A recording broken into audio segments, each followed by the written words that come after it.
बड़ी खबर की प्रधानमंत्री नरेंद्र मोदी आज वाराणसी पहुंचेंगे और काशी को 6000 करोड़ से ज्यादा की परियोजनाओं का तोहफा देंगे, जिसमें आई हॉस्पिटल, हवाई अड्डे और छात्रावास से जुड़ी 20 से ज्यादा परियोजनाएं शामिल हैं, जिनमें से कई परियोजनाओं का आज वो उद्घाटन भी करेंगे। पीएम मोदी के स्वागत के लिए काशी को दुल्हन की तरह सजाया गया है।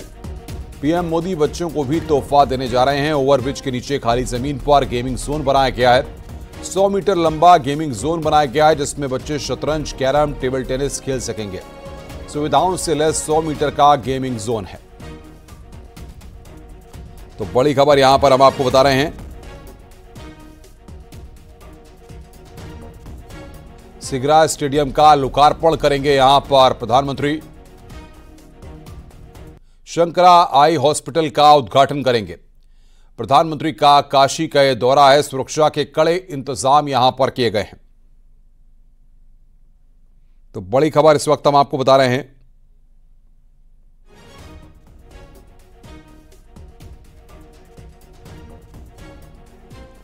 और बातचीत करने के लिए उपेंद्र हमारे सहयोगी हमारे साथ जुड़े हुए हैं, सीधे उनसे बातचीत करेंगे। उपेंद्र लगातार ग्राउंड जीरो पर हैं और प्रधानमंत्री के आज के दौरे को कवर कर रहे हैं। उपेंद्र, बताइए क्या तस्वीरें, कितने बजे प्रधानमंत्री पहुंचेंगे, क्या तैयारियां हैं, किस तरीके के इंतजाम किए गए हैं और सुरक्षा का कितना कड़ा पहरा है?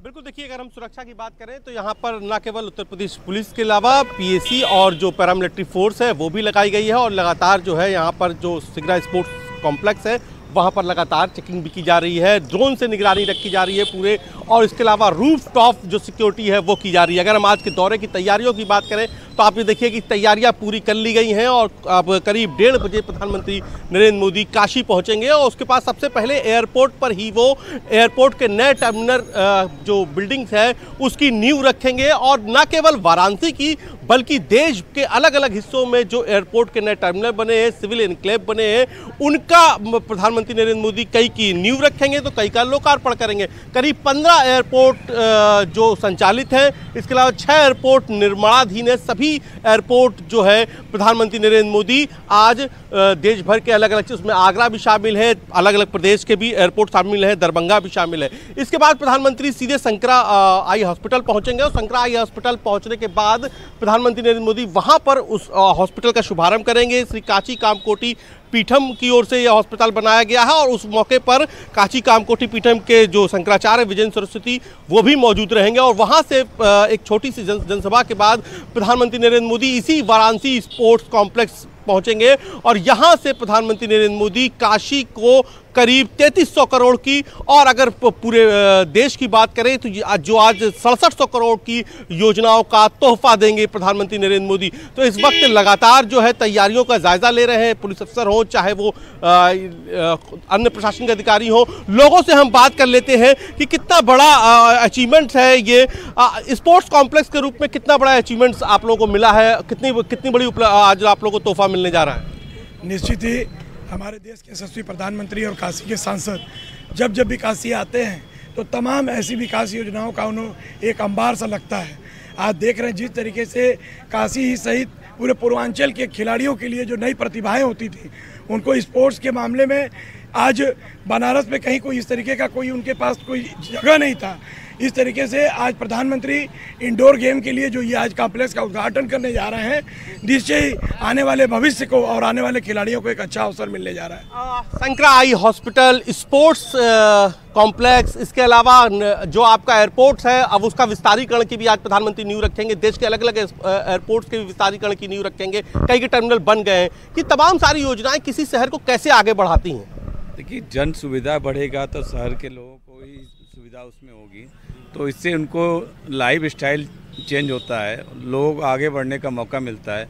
अभी बनारस में छोटे छोटे स्पोर्ट के लिए कोई सुविधा नहीं थी, अब मल्टी स्पोर्ट के लिए यहाँ व्यवस्था हो गई है, तो नए नए खिलाड़ी यहाँ से उभरेंगे और फिर अपने के मानक पर ही सारे यहाँ पर खेल के लिए न केवल प्रशिक्षण है बल्कि यहाँ पर कोचिंग भी होगी। कोचिंग के साथ यहाँ हॉस्टल्स बनाए गए हैं, गर्ल्स एंड बॉयज़ दोनों के अलग अलग।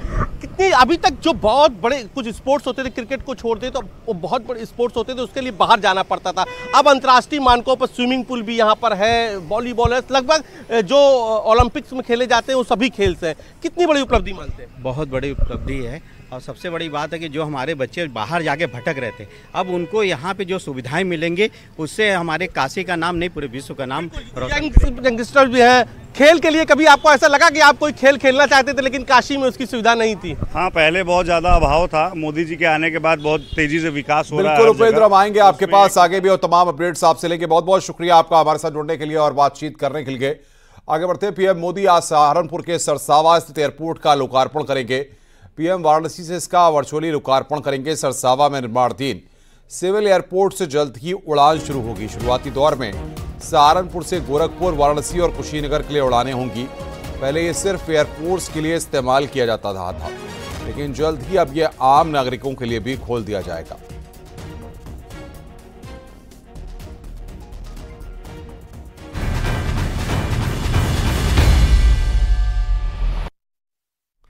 आगे बढ़ते हैं। बहराइच में हिंसा, आगजनी और हत्याकांड के आरोपियों के घर पर कल बुलडोजर चल सकता है।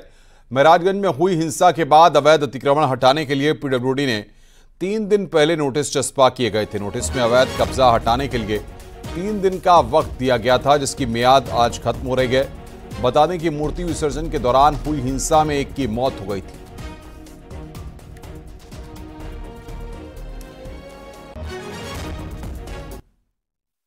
महाराजगंज में दंगा करने वालों के घर पर नोटिस चस्पा की गई है। जिन लोगों ने बवाल किया था और मूर्ति विसर्जन के दौरान हंगामा किया था, ये घर हामिद का है जो मुख्य आरोपी है। उसके बगल में भी और मकान है। ये देखिए, नोटिस करीब से दिखलाएंगे कि इस पर अब बुलडोजर की कार्रवाई होनी है और 3 दिन का समय दिया गया है। 17 तारीख को ये नोटिस लगाई गई है इन मकानों पर और ये कहा गया है कि अगर आपके मकान के कागजात सही नहीं है, नहीं दिखा पाते हैं, तो 3 दिन में अतिक्रमण जो अवैध रूप से है उस पर बुलडोजर की कार्रवाई होगी। तमाम घरों पर देखिए ये लाल रंग के निशान लगाए गए हैं कि ये अवैध अतिक्रमण है और चिन्हित किए गए हैं 23 दुकान और मकान जो इस मुख्य बाजार में थे। प्रशासन ने वहां पर नोटिस चस्पा की है। नोटिस लगा दी ना घर टूरे की, तो बताओ साहब कहाँ जाए योगी जो हमारा घर का है टूरे। हम गरीब आदमी मोल लगे तो जमीन बनवा रहे थे, कहाँ देना घर है ना खेत है ना कुछ है। मैं कहाँ जाऊँ? मेरे बच्चे नाल भूखन मर रहे हैं। मैं कहाँ जाऊँ? सड़क पे आ जाएंगे। हम लोग कहाँ चले जाए? बहराइच एनकाउंटर के सवाल पर अभिनेता रजा मुराद ने पुलिस एक्शन का समर्थन किया। उन्होंने कहा कि दोषियों पर कार्रवाई होनी चाहिए, चाहे दोषी किसी भी मजहब का क्यों ना हो।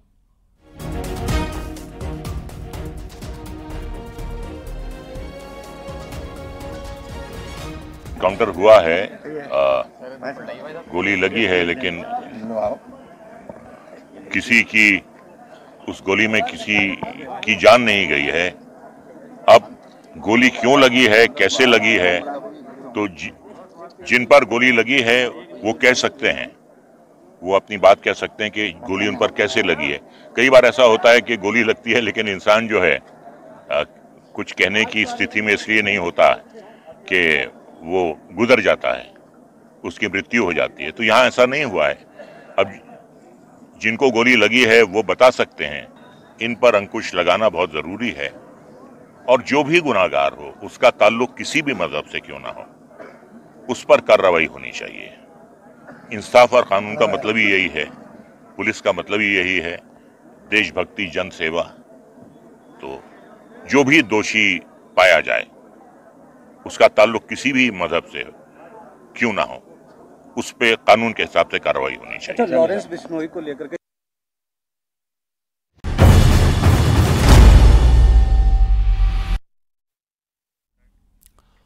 रामपुर में अवैध संबंधों के शक में महिला सिपाही की हत्या कर दी गई। 2 दिन पहले मुरादाबाद के थाना कटघर क्षेत्र में महिला सिपाही की सिर कटी लाश मिली थी। पुलिस ने मृत महिला के पति को हिरासत में लिया है। मृत महिला और उसका पति दोनों बिजनौर जिले के रहने वाले हैं और उत्तर प्रदेश पुलिस में सिपाही हैं। मृत महिला रामपुर के महिला थाने में हेड कांस्टेबल के पद पर तैनात थी। रामपुर पुलिस ने मृत महिला सिपाही के पति और उसके बहनोई को हिरासत में लिया है। पति ने रामपुर में महिला सिपाही की गुमशुदगी दर्ज कराई थी, जबकि महिला के परिजनों ने उसके पति के खिलाफ मुकदमा दर्ज कराया गया था।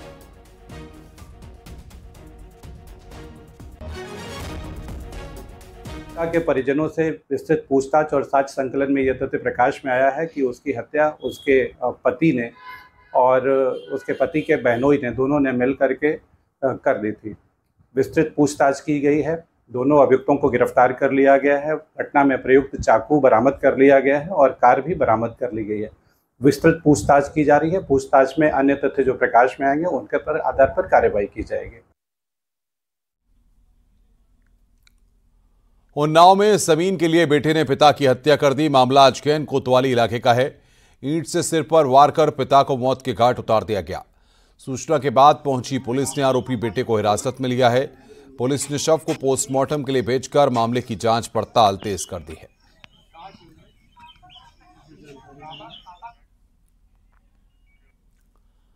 खबर आगरा से। ठेकेदार के यहां पर डकैती हुई है। 5 से 6 बदमाशों ने घर में घुसकर हथियार के बल पर लूटपाट की है। विरोध करने पर परिवार के लोगों को पीटा भी गया है। 2 लाख कैश, 4 से 5 लाख के सेवर लेकर बदमाश फरार हो गए। सूचना के बाद पहुंची पुलिस मामले की जांच पड़ताल में जुटी है। धठना उचरई गांव की घटना है। आगे बढ़ते हैं। खबर कानपुर से है। SNK पान मसाला ग्रुप के 11 ठिकानों पर ताबड़तोड़ छापेमारी हुई है। SNK पान मसाला ग्रुप के खिलाफ CGST की DGGI विंग ने कार्रवाई की है। 50 करोड़ से ज्यादा के टैक्स चोरी का अनुमान है। 2 दिन की कार्रवाई में कई दस्तावेज, डिवाइस जब्त किए गए हैं। दिल्ली, लखनऊ से आए 70 से अधिक अफसरों की टीमें देर रात तक जांच पड़ताल में जुटी रहीं। सूत्रों के मुताबिक फर्म में बड़े पैमाने पर उत्पादन, ट्रांसपोर्टेशन, बिक्री का लेखा जोखा GST विभाग को नहीं दिखाया जा रहा था। पनकी में फैक्ट्रियां, स्वरूपनगर, रतनलाल नगर और घर में अलावा कारोबारी के भाई के पान मसाला का रैपर तैयार करने वाली 2 फैक्ट्रियों को भी सील कर दिया गया है। और बातचीत करने के लिए हमारे साथ जुड़ रहे हैं हमारे संवाददाता अमित गंजू फोन लाइन पर, जो इस खबर पर बड़ी बारीकी के साथ नजर बनाए हुए हैं। अमित, क्या अपडेट मिल रहा है आपको? कब से यह कार्रवाई शुरू हुई थी और अब तक क्या निकलकर सामने आया है? देखिए, मैं आपको बताना चाहूंगा कि कर अपवंचना की सूचना पर जहां एक और DGGI की जो टीम है उसने कानपुर में फ्राइडे को एक साथ कानपुर, दिल्ली, लखनऊ और ऐसे 11 जगहों पर एक साथ छापेमारी की कार्रवाई शुरुआत की। अगर बात की जाए DGI की तो पान मसाला समूह SNK ग्रुप एक समूह है जिसपे सेंट्रल GST DGI की विंग ने लगातार कार्रवाई की। 50 करोड़ से ज्यादा का मामला, टैक्स चोरी का मामला अनुमान माना जा रहा है। बोगस कंपनियों का भी तमाम चीजें सामने निवर के आई हैं। अगर SNK कंपनी की बात की जाए 11 प्रतिष्ठानों पर एक साथ ये कार्रवाई हुई है। 2 दिन से लगातार ये कार्रवाई चालू है। दिल्ली, बॉम्बे, लखनऊ के 70 से ज्यादा अधिकारी कर्मचारी इसमें मौजूद हैं, जो कानपुर की फैक्ट्री पंकी, दादा नगर, उद्योग कुंज, रतनलाल नगर, स्वरूप नगर, आर नगर में और यहां तक कि इनसे जुड़े हुए लोगों के यहाँ भी छापेमारी चल रही है। खासकर उन लोगों के साथ भी जिनके इनके बिजनेस रिलेशंस हैं, बिजनेस टर्म्स हैं या बिजनेस का ट्रांजेक्शन, उनके भी दस्तावेज खंगाले जा रहे हैं। इन सब के बीच अगर अधिकारियों की माने या सूत्रों की माने तो खुफिया टीम के रेडार पर पिछले काफी समय से ये थे और लगातार उत्पादन, ट्रांसपोर्टेशन, बिक्री का हिसाब नहीं दे पा रहे थे। DGI विंग की लगातार ये तीसरे दिन भी आज भी छापेमारी जारी है। छापेमारी के दौरान टीम को टैक्स चोरी के कई अहम जानकारियां भी मिली हैं। अगर असेसमेंट की भी बात नहीं की जा रही है, मगर अधिकारी लगातार कार्रवाई में जुटे हैं। ये 2021-2022 में जब जहां DGI का छापेमारी हुई थी तो वहीं एक बार 2 वर्ष बाद एक बार फिर से ये छापेमारी हुई और लगातार ये कार्रवाई जारी है। ऐसा माना जा रहा है कि अभी तमाम ऐसे बहुत बहुत शुक्रिया अमित आपका हमारे साथ जुड़ने के लिए और बातचीत करने के लिए।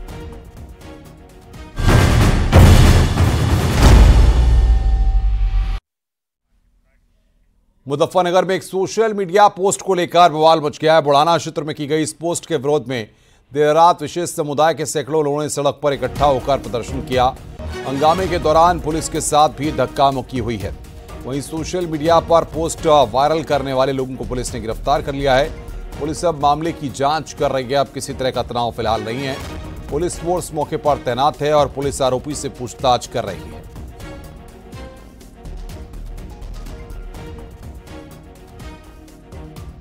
जिस कमेंट से एक धार्मिक समुदाय की जो भावनाएं हैं वो आहत हुई हैं, ये सूचना पाते ही तत्काल इसमें जो है 15 से 20 मिनट के अंदर अंदर ही उस व्यक्ति को थाना बुढ़ाना द्वारा गिरफ्तार कर लिया गया था।